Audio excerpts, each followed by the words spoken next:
están? Bienvenidos a esta nueva edición de Informe Diario. Los saluda Carla Chocano. A continuación vamos con nuestros titulares.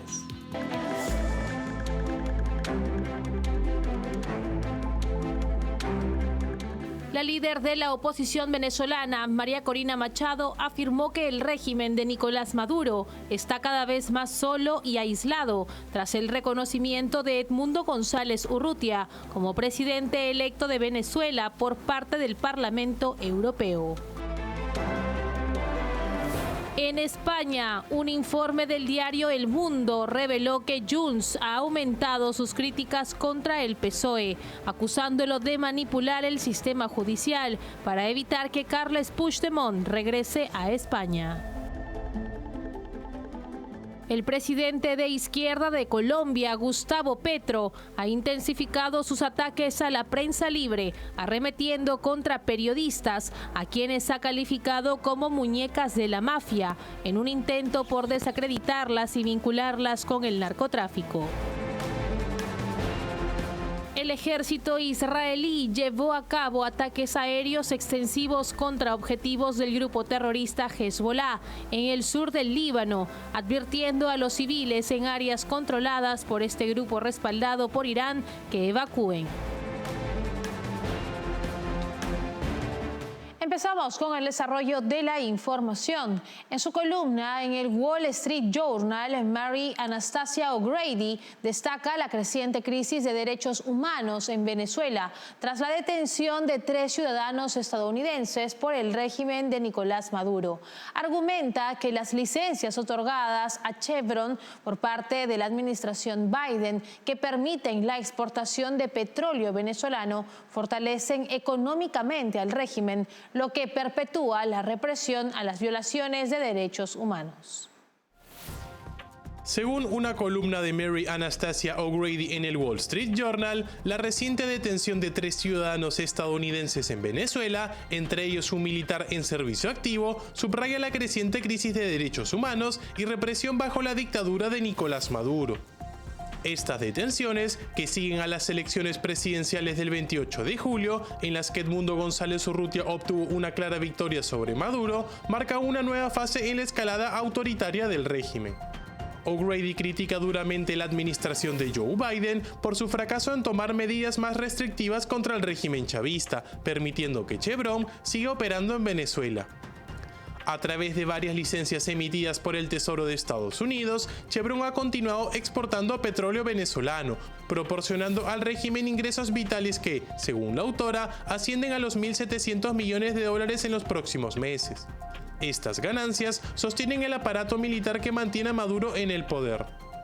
La autora sugiere que la administración Biden ha sido ingenua al confiar en las promesas de Maduro de negociar una transición democrática. Mientras tanto, el régimen sigue aliándose con Rusia, China, Irán y Cuba, fortaleciéndose económicamente a través de la venta de petróleo mientras ignora los derechos humanos y retiene a ciudadanos estadounidenses como rehenes. Para O'Grady, el enfoque de Biden no solo debilita la presión internacional sobre Maduro, sino que también socava cualquier esfuerzo real por restaurar la democracia en Venezuela. Y por su parte, la líder de la oposición venezolana, María Corina Machado, afirmó que el régimen de Nicolás Maduro está cada vez más solo y aislado tras el reconocimiento de Edmundo González Urrutia como presidente electo de Venezuela por parte del Parlamento Europeo y otros parlamentos internacionales. Según Machado, el apoyo a Maduro se ha reducido significativamente y mencionó que solo las tiranías del mundo lo siguen respaldando. En un video publicado en sus redes sociales, Machado destacó la importancia del reciente respaldo a González Urrutia por parte de los parlamentos de Colombia, Chile, Costa Rica, República Dominicana, España y el Parlamento Europeo. Esta resolución además exhorta a los 27 países de la Unión Europea a reconocer a González como el legítimo presidente electo de Venezuela y exige la liberación de los presos políticos. Machado también hizo referencia a la Asamblea General de la ONU que se celebra en Nueva York, calificando esta semana como importantísima para Venezuela, ya que el país será el centro de atención internacional. Con optimismo, resaltó que cada día hay más presión sobre el régimen y más apoyo para la oposición, pidiendo a sus seguidores mantener la serenidad y el coraje en la lucha por la libertad de Venezuela. Las elecciones presidenciales del pasado 28 de julio, en las que el gobierno de Maduro se atribuyó la victoria con más del 51% de los votos, han sido calificadas de fraudulentas por la oposición, que sigue reivindicando el triunfo de González Urrutia. Y ahora les contamos que en el programa En Contexto, el director para América Latina de Atlas Network, Roberto Salinas, habló sobre la reforma judicial del presidente mexicano Andrés Manuel López Obrador, destacando el peligro que representa para el futuro del país norteamericano. Ya López Obrador empieza a hablar de deberíamos de regresar a la sustitución de importaciones, pero por el amor de Dios, ¿qué significaría eso para toda la gente que votó por Claudia Sheinbaum y por él en 2018? Tener que ir a una tienda o un supermercado y que no tengan la enorme disponibilidad de oferta que hoy ha generado una clase media robusta, con estabilidad de precios, pero con amplísima competencia de bienes y servicios. No es la mejor, pero es infinitamente superior a lo que México tenía cuando presumíamos que éramos parte del tercer mundo, allá en esos 60s y 70s que tanto añora López Obrador. Sí, pareciera que está tratando de tener una máquina del tiempo para los 70, yendo, como dices, en contra de toda la lógica, ¿no? Porque las políticas de libertad... Y expropiando el futuro. Eso también, esta reforma judicial, yo le llamo deforma judicial, es una expropiación del futuro de futuras generaciones.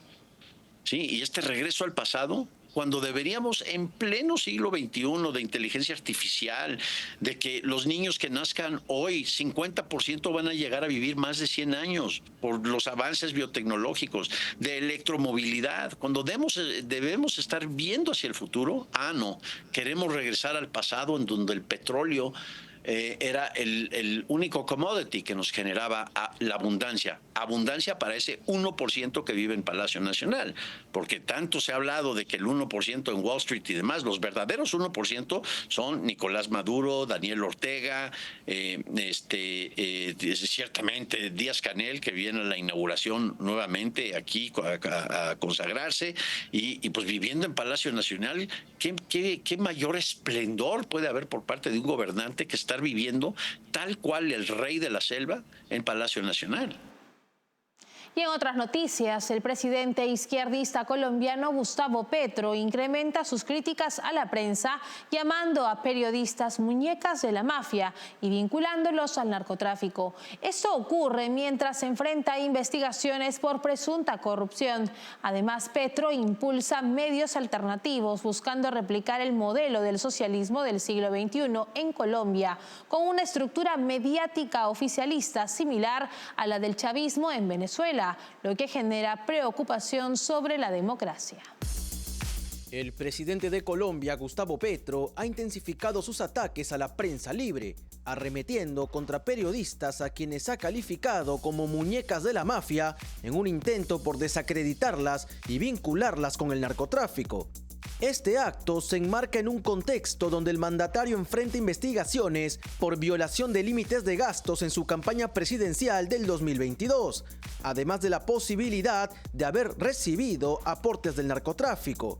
A la par, Petro apuesta por el fortalecimiento de los llamados medios alternativos para replicar el modelo del socialismo del siglo XXI en Colombia.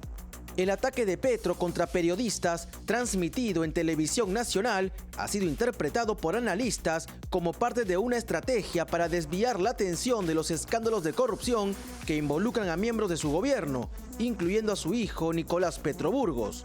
Esta retórica ha sido denunciada como un grave atentado contra la libertad de prensa.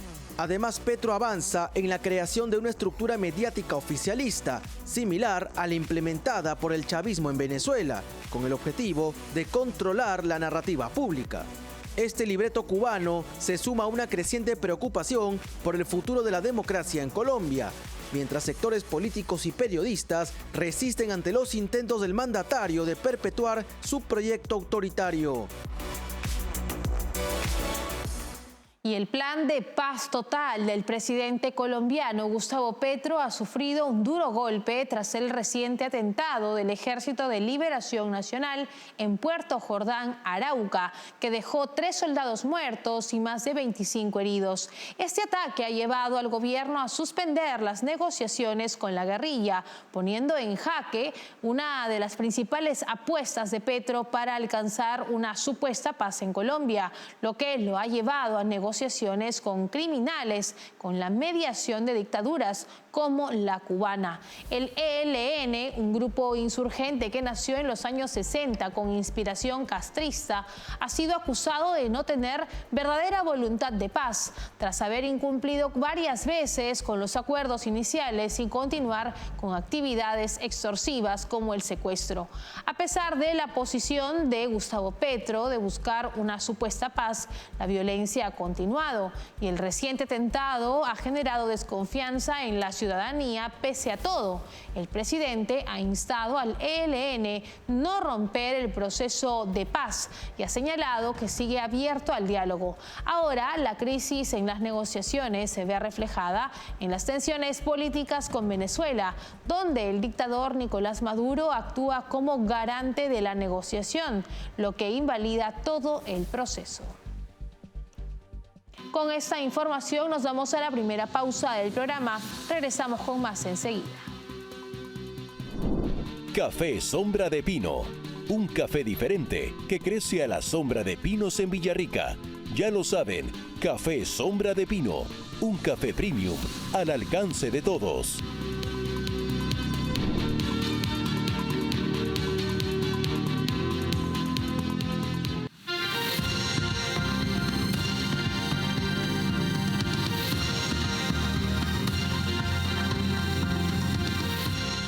Estamos de regreso en Informe Diario. Un reciente informe de El Mundo revela que Junts ha aumentado sus críticas contra el PSOE, acusándolo de manipular el sistema judicial para evitar que Carles Puigdemont regrese a España. Los independentistas consideran que tanto el Tribunal Supremo como el Constitucional están favoreciendo al gobierno de Pedro Sánchez al retrasar la ley de amnistía, lo que ha generado un clima de tensión política. Según un informe del diario El Mundo, Junts per Catalunya ha intensificado sus críticas al PSOE, acusándolo de utilizar el sistema judicial para mantener a Carles Puigdemont, separatista catalán prófugo de la justicia, fuera de España. Los independentistas sostienen que tanto el Tribunal Supremo como el Constitucional actúan en favor de los intereses del gobierno de Pedro Sánchez, dilatando la aplicación de la ley de amnistía que permitiría el regreso de Puigdemont al país. Cabe recordar que, en un acto que pone en riesgo el Estado de Derecho y la justicia en España, Pedro Sánchez hizo un tratado con los separatistas para respaldar una ley de amnistía. Esto a cambio de los votos que necesitaba el PSOE para que su líder, Pedro Sánchez, se quedara en el poder. Es decir, se hizo un trato para liberar a personas de la justicia a cambio de votos por la presidencia. Ahora se ha generado un problema de gobernabilidad. El malestar de Junts se ha incrementado debido a lo que perciben como una maniobra política del Ejecutivo para evitar que el ex líder catalán vuelva a España. La formación política considera que la demora judicial se ajusta a la estrategia del PSOE de controlar los tiempos y mantener a Puigdemont fuera del país. A pesar de estos enfrentamientos, el gobierno ha reiterado que respeta la independencia judicial, negando cualquier implicación en las decisiones del Supremo o el Constitucional. Mientras tanto, Junts continúa exigiendo el cumplimiento de los compromisos políticos, advirtiendo que podrían bloquear iniciativas clave, como la aprobación de los presupuestos generales del Estado. Las tensiones entre ambos partidos persisten, con el separatismo catalán viendo en las decisiones judiciales una herramienta de coacción utilizada por el gobierno, mientras que el PSOE mantiene su postura ambigua, esto pese a la promesa de Pedro Sánchez. Y según un artículo de Joaquín Manso, director del diario El Mundo, el apoyo incierto del gobierno español hacia Venezuela ha generado cuestionamientos sobre su postura frente a la democracia y los derechos humanos en el país sudamericano. Las imágenes divulgadas por el régimen del dictador Nicolás Maduro, mostrando presiones a Edmundo González en la embajada española en Caracas, revelan lo que muchos consideran un acto de humillación y chantaje hacia el líder opositor. Manso plantea interrogantes sobre el rol de España en esta crisis. ¿Por qué España permitió que los hermanos Rodríguez coaccionaran a González en territorio español cuando Países Bajos se negó a hacerlo? Además, cuestiona la participación del expresidente José Luis Rodríguez Zapatero, quien ha sido visto como facilitador de la supervivencia del chavismo, y el silencio incómodo del canciller José Manuel Álvarez ante estos hechos. El artículo destaca que España parece actuar de manera más firme en conflictos como Gaza, pero titubea en su posicionamiento frente a la dictadura venezolana, un proxy criminal de potencias como China, Rusia e Irán. La sombra de las conexiones entre altos funcionarios españoles y el régimen de Maduro, como el caso de Raúl Morodo y sus vínculos con la petrolera PDVSA, es uno de los esqueletos que España tiene en el armario respecto a Venezuela, sostiene Manso. Y en otras noticias, la administración de Joe Biden y Kamala Harris ha mostrado una política inconsistente hacia América Latina, permitiendo que líderes de izquierda radical refuercen posturas antiestadounidenses. China ha aprovechado este vacío para aumentar su influencia comercial en la región, ganando terreno en sectores clave. Mientras tanto, líderes como el presidente mexicano Andrés Manuel López Obrador impulsan su agenda sin temor a represalias de Washington, y otros como Cuba y Venezuela fortalecen su retórica antioccidental sin enfrentar una respuesta firme de Estados Unidos. La administración Biden-Harris ha mostrado una política errática y desatenta hacia América Latina, lo que ha permitido que líderes de izquierda radical en la región refuercen sus posturas antiestadounidenses y antioccidentales. Este vacío de atención ha sido aprovechado por países como China, que ha aumentado su influencia comercial en la región, ganando terreno en sectores clave, mientras Estados Unidos se enfoca en otras prioridades globales. Líderes como el presidente mexicano Andrés Manuel López Obrador han usado este desinterés para avanzar en su agenda doméstica sin temor a represalias por parte de Washington. Recientes acciones, como la aprobación de su polémica reforma judicial, muestran su desdén hacia la relación con Estados Unidos, a pesar de que México es ahora el principal socio comercial del país norteamericano. López Obrador ha consolidado cambios constitucionales que han generado preocupación en Estados Unidos, pero la Casa Blanca ha optado por no presionar directamente, priorizando la estabilidad migratoria y comercial. Este ambiente de desatención ha permitido que otros líderes de la región, como los presidentes de Cuba y Venezuela, fortalezcan su retórica antioccidental sin temor a una respuesta contundente. Mientras tanto, China sigue ganando influencia, ampliando sus relaciones comerciales con Brasil, Perú y otros países, desplazando a Estados Unidos como el socio clave en varias economías latinoamericanas. La falta de un enfoque claro y estratégico por parte de la administración Biden-Harris ha creado un vacío que otros actores, como China, no han dudado en llenar, dejando a Estados Unidos con una influencia cada vez más reducida en su propio hemisferio. Nos vamos a una nueva pausa comercial. Regresamos enseguida con lo último. Café Sombra de Pino. Un café diferente que crece a la sombra de pinos en Villarrica. Ya lo saben, Café Sombra de Pino. Un café premium al alcance de todos.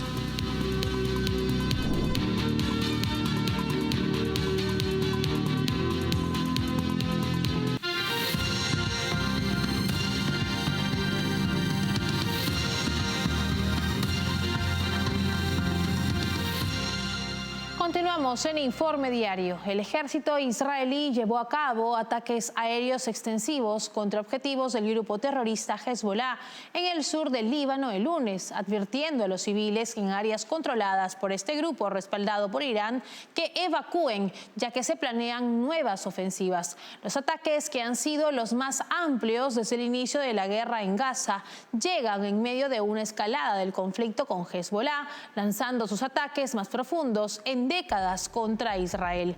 Las fuerzas de defensa de Israel afirmaron haber golpeado 800 objetivos de Hezbollah en una operación masiva. El ministro de Defensa de Israel, Yoav Gallant, se reunió con su homólogo estadounidense Lloyd Austin para informarle sobre las operaciones militares, recibiendo el apoyo de Estados Unidos a las acciones defensivas de Israel. No obstante, la administración de Biden ha instado a evitar una mayor escalada en la región. Mientras tanto, en Gaza, el primer ministro israelí Benjamín Netanyahu evalúa la posibilidad de desplazar a los civiles del norte del enclave como parte de una estrategia para poner cerca al grupo terrorista Hamas y presionar por la liberación de rehenes. Israel continúa sus operaciones contra los grupos terroristas en la región, principalmente financiados por Irán.